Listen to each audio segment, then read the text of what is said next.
nama saya Ummi Safriya Hasibuan SPDI, mahasiswi PPG dalam jabatan 2023 batch 1 Universitas Syekh Muhammad Jamil Jambek Bukit Tinggi, NIM 21123106. Berikut merupakan video pembelajaran saya untuk memenuhi tugas UKIN mata pelajaran Al-Quran Hadis kelas 9 fase D di MTSS Al-Muhsin Sibuhuan. Berikut video saya.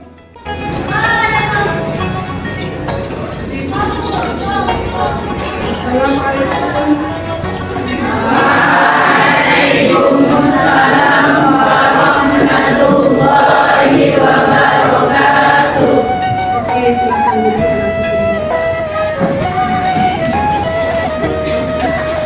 Assalamualaikum warahmatullahi wabarakatuh. Waalaikumsalam warahmatullahi wabarakatuh. Apa kabar anak-anak semua? Alhamdulillah, luar biasa, tetap semangat, ceria, Allahu Akbar. Alhamdulillah, juga kabarnya baik. Nah, sekarang sebelum kita berdoa, kita yel-yel dulu ya. Oke, mulai. 1, 2, 3. Tangan ke atas menggapai bintang, tangan bersamping burung yang terbang, tangan ke depan ikan berenang, duduk yang rapi siap berdoa. Berdoa mulai. Rabbi shrahli sadri wa yassirli amri wahlul 'uqdatam min lisani yafqahu qawli. Raga Pancasila, akulah pendukungmu, patriot proklamasi, sedia berkorban untukmu. Pancasila dasar negara, rakyat adil makmur sentosa, pribadi bangsaku. Ayo maju, maju, ayo maju, maju, ayo maju, maju. Sekarang akan kita dulu ya. Sebelumnya ditanya aja semuanya. Oke, alhamdulillah semua sama. Nah, kita tengok satu persatu semuanya pada disiplin dalam berpakaian. Simbolnya lengkap. Laki-laki bajunya juga lengkap. Semangat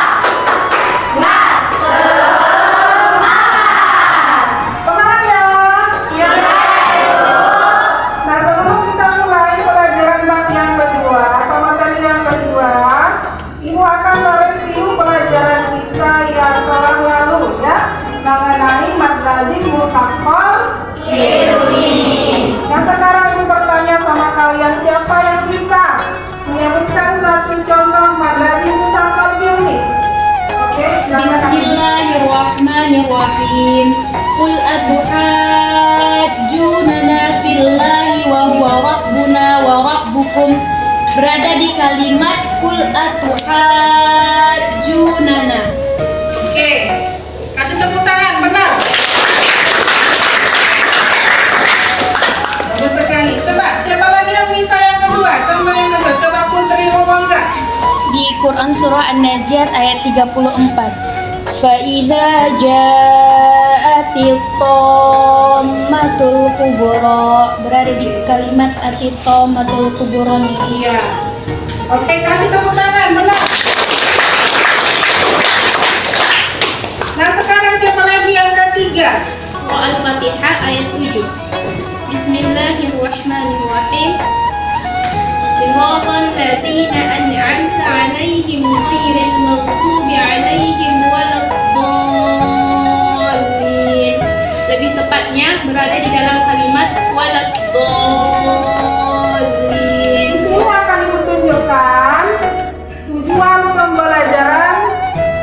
Yang pertama adalah dapat menunjukkan perilaku jujur, disiplin, tanggung jawab, peduli, toleran, gotong royong, santun, percaya diri dalam berinteraksi secara aktif, efektif dengan lingkungan sosial atau lingkungan masyarakat atau juga dalam lingkungan pergaulan yang ada di sekolah. Nah, berikutnya kalian akan Ibu suruh mengamati gambar sesuai dengan tema kita meraih sikap jujur ya. Nah, ini meraih berkah dalam sikap jujur. Perhatikan gambar yang Ibu suguhkan pada PPT berikut. Gambar apakah ini? Penjual dan pembeli. Ya, mengenai penjual dan pembeli. Yang dijualnya buah. Ya. Kemudian di samping daripada buah di sininya ada timbangan. Jadi siapa yang bisa apa kaitan antara gambar ini dengan materi pembelajaran kita? Coba, yakni di mana interaksi antara penjual dan pembeli, yakni si penjual yang menimbang barang yang dibeli oleh si pembeli tersebut dengan ukuran yang jujur dan timbangan yang tepat, tidak boleh dikurangi. Ya, alhamdulillah bagus sekali ya. Sesuai dengan Quran surah Al-Mutaffifin. Iya, Al-Mutaffifin ayat berapa? Ayat 1 sampai 17. Jadi Quran surah Al-Mutaffifin ini adalah mengajarkan kepada kita supaya kita selalu bersikap jujur. Karena kejujuran merupakan fondasi sebuah kepercayaan.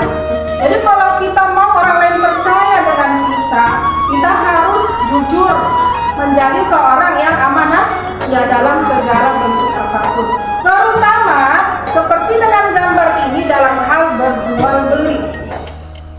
Kita tidak boleh mengurangi takaran timbangan. Karena siapa nanti orang yang mengurangi takaran timbangan, ini nanti ancamannya adalah neraka wail. Wail artinya celaka. Siapa yang celaka?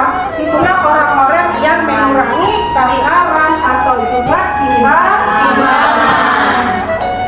Jadi perintah jujur kita kepada siapapun itu dijelaskan dalam sebuah hadis juga yang seperti atau juga yang artinya hendaklah kalian selalu jujur karena kejujuran membawa kepada kebaikan dan kebaikan mengantarkan ke surga. Hadis riwayat Bukhari. Jadi siapa yang jujur maka nanti tempat kembalinya adalah surga. Siapa yang curang atau yang wail, tempat kembalinya adalah neraka.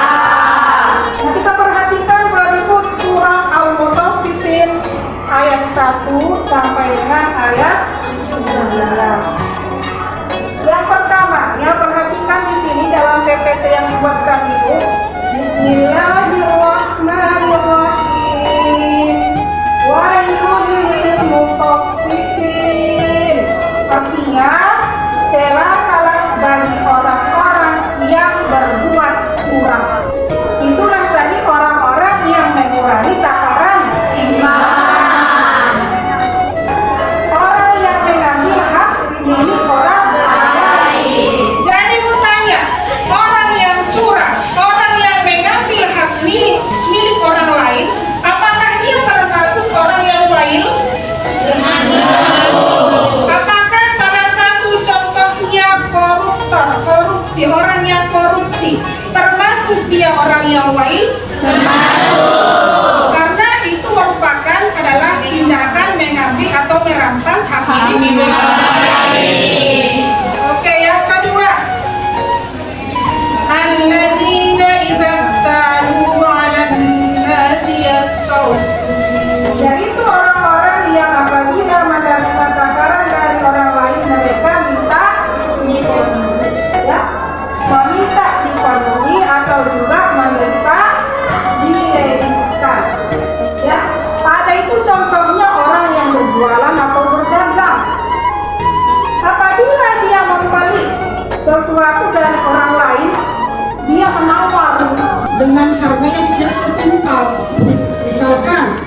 1 kilo apel.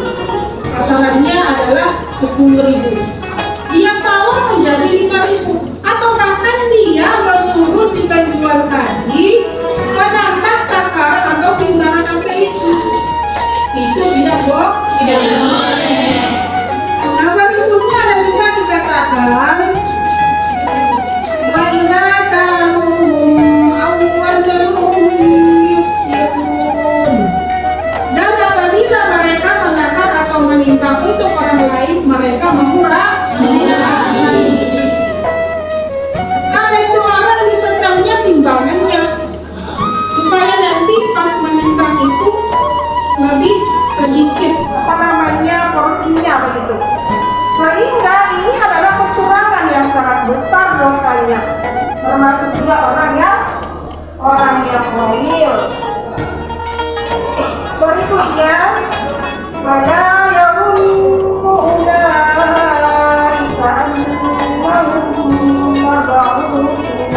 sebagaimana dikatakan dalam Al-Quran, wa may ya'mal mithqala dzarratin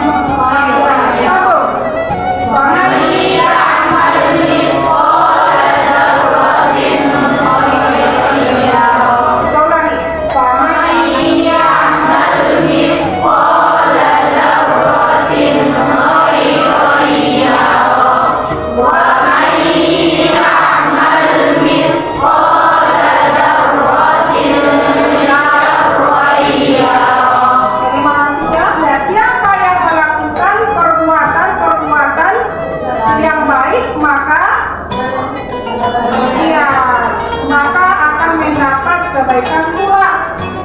Dan bagi siapa yang berbuat kejahatan, maka akan mendapat kesengsaraan. Makanya semua perbuatan-perbuatan kita, baik buruk yang kita lakukan, semua akan mendapat balasan. Nanti sudah di dalam hari kebangkitan.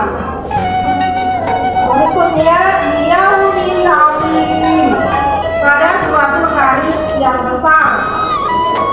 Apa itu?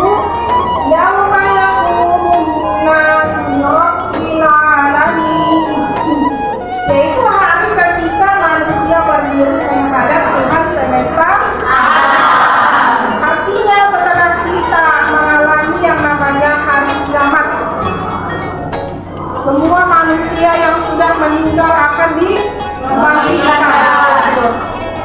Semua manusia dihidupkan, dibangkitkan kembali. Kemudian ada masanya yang namanya yaumul mahsyar. Kita setelah dibangkitkan dikumpulkanlah di lapangan yang sangat luas. Apa tujuannya?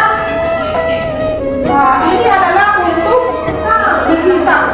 Dihisab maksudnya untuk menimbang, ya, menimbang tentang catatan amal baik dan buruk. Oke. Kemudian berikutnya ada di sini lagi ayat yang menjelaskan tentang wama adraka ma sijjin. Ini merupakan nama kitab. Kitab siapa? Catatan orang-orang kafir atau juga catatan setan.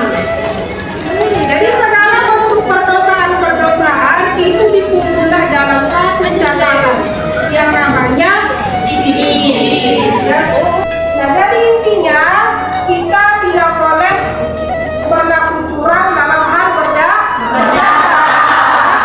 Kita harus jujur, ya, tidak boleh mengurangi takaran atau timbangan.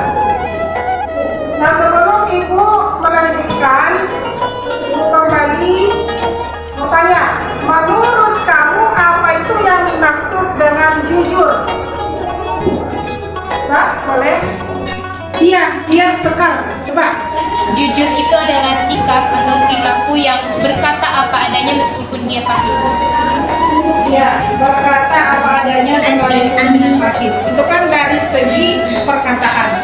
Coba, oke, bagus sekali. Dari segi perbuatan, ada yang tahu apa itu jujur? Coba, silakan. Dari segi perbuatan. Mengambil apa yang milik kita dan memberikan apa yang merupakan milik orang lain atau hak orang lain. Oke, jadi jujur itu adalah kita tidak boleh mengambil hak orang lain. Nah, tadi kan menjelaskan ayat 1 sampai dengan ayat 17. Ya. Jadi nanti Ibu suruh kalian membuka mushafnya dulu semua, ya. Coba semua Qur'annya dibuka. Perhatikan surah Al-Mutaffifin itu buka ayat 1 sampai ayat 17.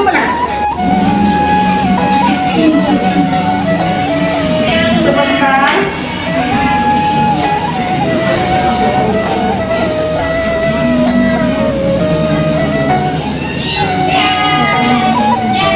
Kemudian dalam surah Al-Mutaffifin ini ada dikatakan orang yang murtad dan juga orang yang adil. Jadi orang yang murtad itu adalah orang-orang yang melampaui batas. Yakni orang-orang yang selalu melakukan hal-hal yang maksiat. Termasuk yang menyembunyi. Ini tadi mengurangi takaran dan timbangan. Kemudian ada orang yang hakim. Ini juga orang-orang yang selalu hidupnya yang berbuat dosa dan berutang kepada Allah Subhanahu wa Ta'ala. Nah, jadi Ibu rasa mengenai penjelasan surah Al-Mutaffifin atau isi batuannya dan ayat 1 sampai 17 Ibu bacakan sampai 10. Nah, selanjutnya ada yang mau bertanya? Oke, jelas semua? Oke. Nah, sekarang Ibu kasih dulu tugas atau bentuk LKPD, ya. Bentuk LKPD. Di mana Ibu tugaskan dulu di sini per kelompok, ya. Buat dia 4 kelompok. Kelompok 2 10, kelompok 3 10, kelompok 4 10. Nah, untuk mengerjakan nanti soal yang Ibu berikan. Nah, sebelum Ibu kasih bentuk soalnya, coba kalian buat dulu bentuk diskusi kelompoknya, ya, saling berhadap-hadapan. Coba yang cepat, ya.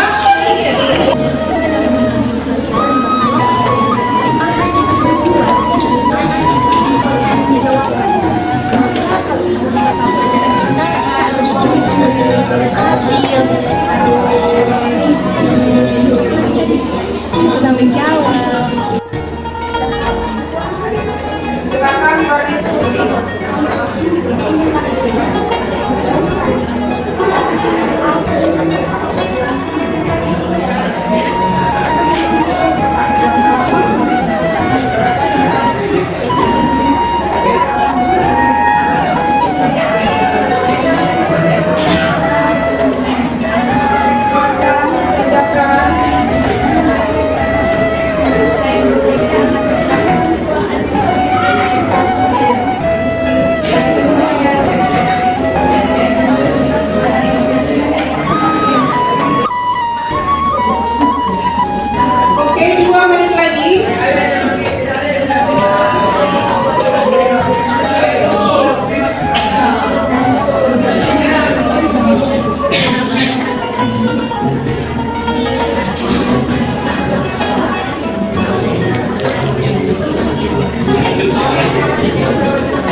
azab dan kehinaan yang besar pada hari kiamat bagi orang-orang yang berbuat curang dalam hal menakar dan menimbang. Dan Allah telah menyampaikan ancaman yang sangat pedih bagi orang-orang yang curang. Hal ini sering terjadi di tempat-tempat jual beli. Quran Surah Al-Mutaffifin ayat yang ke-7, dia menjelaskan semua perbuatan dosa, semua perbuatan manusia baik buruk atau baiknya itu tersimpan dalam catatan. Siapa ya malaikat yang mencatat semua amal perbuatan manusia? Ada yang tahu? Raqib Atid menjalankan tugasnya untuk mencatat semua amal dari manusia. Jadi ada yang namanya illiyin dan ada yang namanya sijjin. Sijjin ini berfungsi untuk menyimpan semua catatan buruk manusia. Sedangkan illiyin kebalikannya, dia akan menyimpan atau mencatat semua perbuatan baik manusia. Kenapa sih harus sijjin? Kenapa harus perbuatan kita, perbuatan manusia itu harus disimpan atau dicatat? Ada yang tahu kenapa? Karena mau dipertanggungjawabkan di hari akhirat.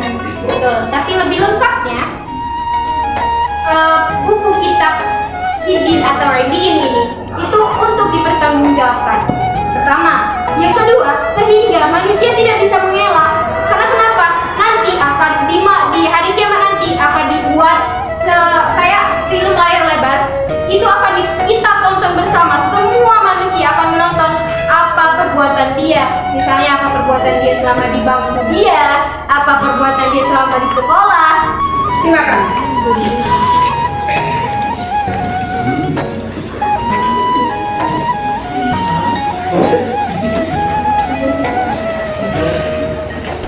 Pagi-pagi salam ibu terkasih. Suaranya mana sih? Assalamualaikum warahmatullahi wabarakatuh. Waalaikumsalam warahmatullahi wabarakatuh. Nah, teman-teman sekalian, di sini kami dari kelompok 3, kami akan mempresentasikan ayat arti dan juga penjelasan dari surah Al-Mutaffifin ayat 9 sampai 12. Langsung saja. Bismillahirrahmanirrahim. Kitabun mawqum wailun yawma idzin lil mukadzibin alladzina yukadzibuna biyaumiddin wa ma yukadzibu bihi illa kullu mu'tadin athim. Yang artinya yaitu kitab yang berisi catatan amal. Celakalah pada hari itu bagi orang-orang yang mendustakan, yaitu orang-orang yang mendustakan hari pembalasan. Dan tidak ada yang mendustakannya kecuali setiap orang yang melampaui batas dan berdosa. Nah, dari ayat ini kita dapat mengambil kesimpulan. Yang pertama, semua perbuatan kita itu ada catatannya. Dan catatan itu akan kita pertanggungjawabkan di hari akhir nanti. Dan di ayat tersebut juga ada dikatakan bahwa ada orang-orang yang mendustakan hari pembalasan. Maksudnya apa? Maksudnya mendustakan hari pembalasan itu dia tidak percaya bahwa hari akhir itu ada. Dia mengatakan bahwa hari akhir itu hanyalah mitos belaka. Maka Allah Subhanahu wa taala berfirman, maka celakalah orang-orang yang mendustakan hari pembalasan, orang-orang tersebut. Dan ia akan mendapat balasan dari Allah Subhanahu wa taala. Kalau misalnya kita kaitkan sama pelajaran kita dari ayat ini, berarti kita itu harus berlaku jujur. Kenapa? Karena ada catatannya. Semua perbuatan kita akan dipertanggungjawabkan. Maka dari itu kita harus jujur. Ayat ini juga berisi ancaman bagi orang-orang yang tidak percaya terhadap hari pembalasan, yakni mereka akan mendapatkan azab yang sangat pedih, yaitu neraka. Karena mereka telah mengingkari hari pembalasan, berarti mereka telah mengingkari keadilan Allah dan juga hukum-hukum syariat agama yang berlaku di dunia dan akhirat. Dan perlu kita ketahui bahwa tidak ada manusia yang berani untuk mengingkari hari kiamat kecuali orang-orang yang melampaui batas-batas agama, orang-orang yang lalai dalam kemaksiatan, orang-orang yang hatinya itu telah tertutup oleh kekafiran. bermanfaat lagi baginya peringatan dan ancaman. Dia tidak takut lagi terhadap peringatan dan ancaman dari Allah Subhanahu wa taala.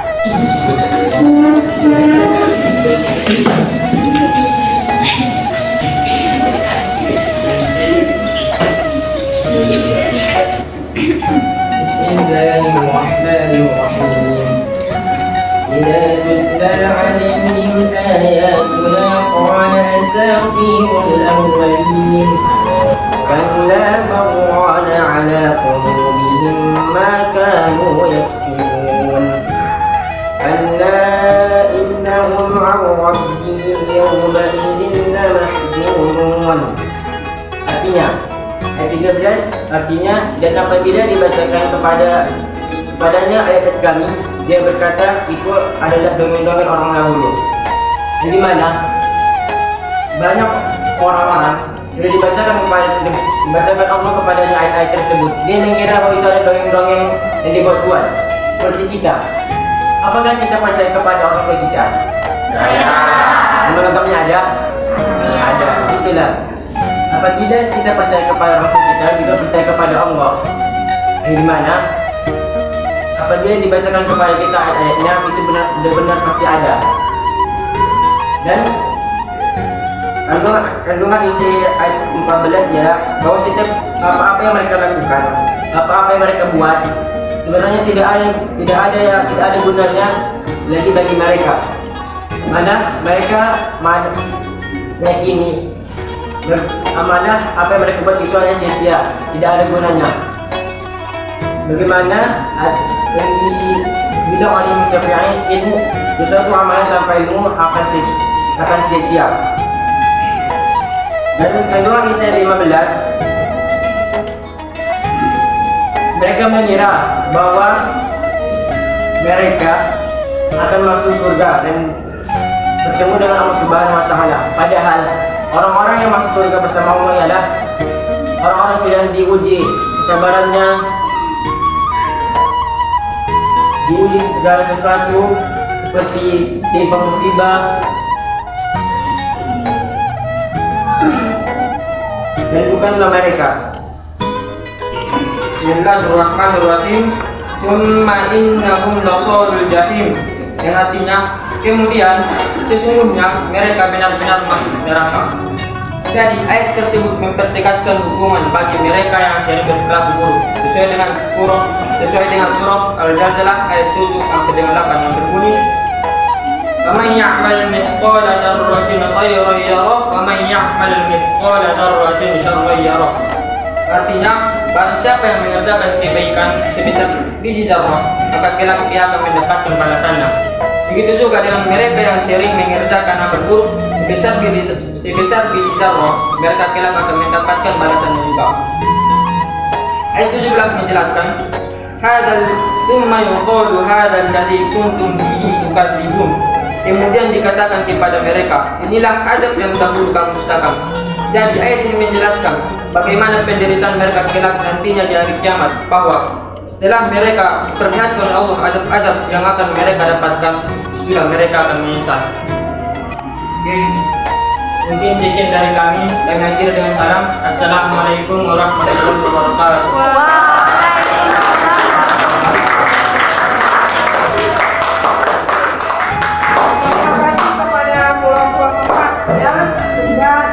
Memberikan hasil daripada diskusinya.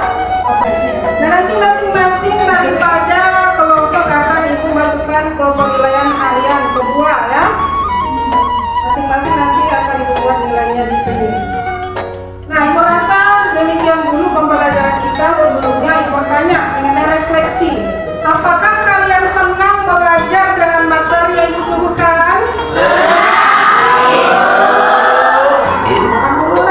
Mudah-mudahan Pak Ibu Koma dan Pak Ibu tetap semangat dan juga semangat.